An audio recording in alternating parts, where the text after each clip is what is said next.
A sale stopped short. The Infowars auction hits a brick wall. The gavel was about to fall. Infowars, the controversial media empire built on conspiracy theories, was on the auction block. Then everything stopped.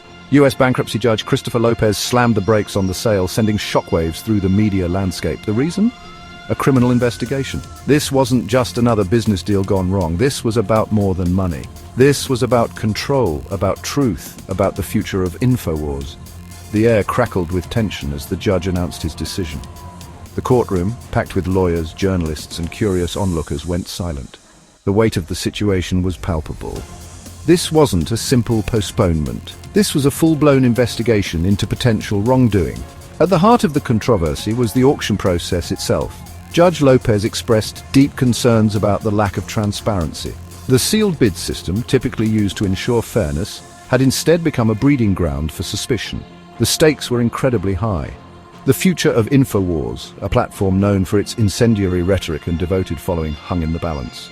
For Alex Jones, the firebrand founder facing financial ruin, this was more than a business deal. It was an existential threat. Behind closed doors, unmasking the shadows of the Infowars auction. The auction was supposed to be straightforward. Bids were submitted, the highest bidder wins, but the Infowars sale was anything but simple.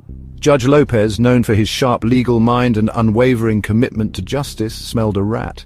The more he dug, the more he uncovered a web of irregularities that pointed towards a deliberate attempt to obscure the truth. The biggest red flag: the winning bid wasn't actually the highest. First United American Companies had offered a hefty $3.5 million for Infowars, yet the court-appointed trustee, Christopher Murray, chose a lower bid from The Onion, the satirical news organization. Murray justified his decision by citing an agreement with the Sandy Hook families, who were awarded nearly $1.5 billion in damages from Jones to forego some proceeds. But something didn't add up. Lawyers cried foul, alleging last-minute rule changes designed to favor The Onion. Walter Sykak, representing First United American Companies, was incensed. He accused Murray of orchestrating a rigged game, manipulating the process to achieve a predetermined outcome. Judge Lopez, sensing a cover-up, ordered an immediate investigation. The courtroom became a pressure cooker, the air thick with accusations and denials. This wasn't just about money anymore. This was about integrity, about the very foundation of the legal system. The Onion, Trump, and Musk. A cast of characters converge on Infowars' fate. The Infowars saga took an even stranger turn as high-profile figures were drawn into the vortex. The Onion, known for its biting satire and parody, seemed like an unlikely buyer for the conspiracy-laden platform. Was this a shrewd business move, a publicity stunt, or something more? Their involvement only deepened the mystery, adding a layer of absurdity to an already surreal situation.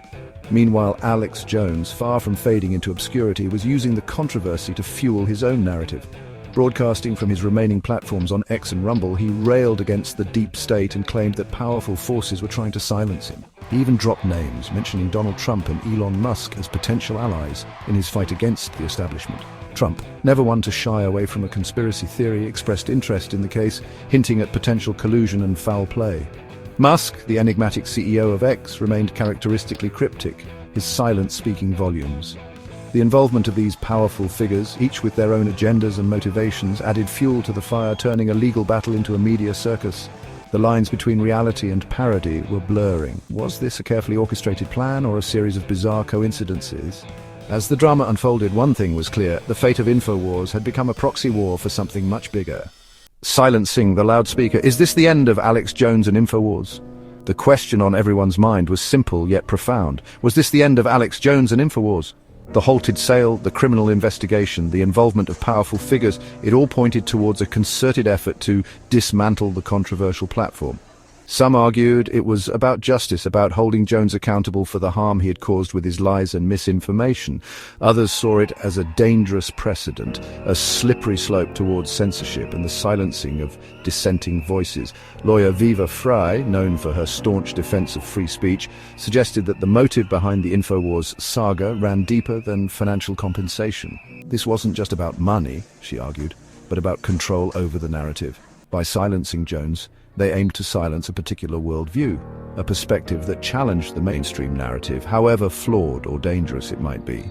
The implications were far-reaching. If Infowars, a platform with a dedicated following and a knack for grabbing headlines, could be silenced, what did that mean for other dissenting voices, for the future of free speech itself? The answer, it seemed, was far from clear. But one thing was certain, the battle for Infowars was far from over, it was just beginning.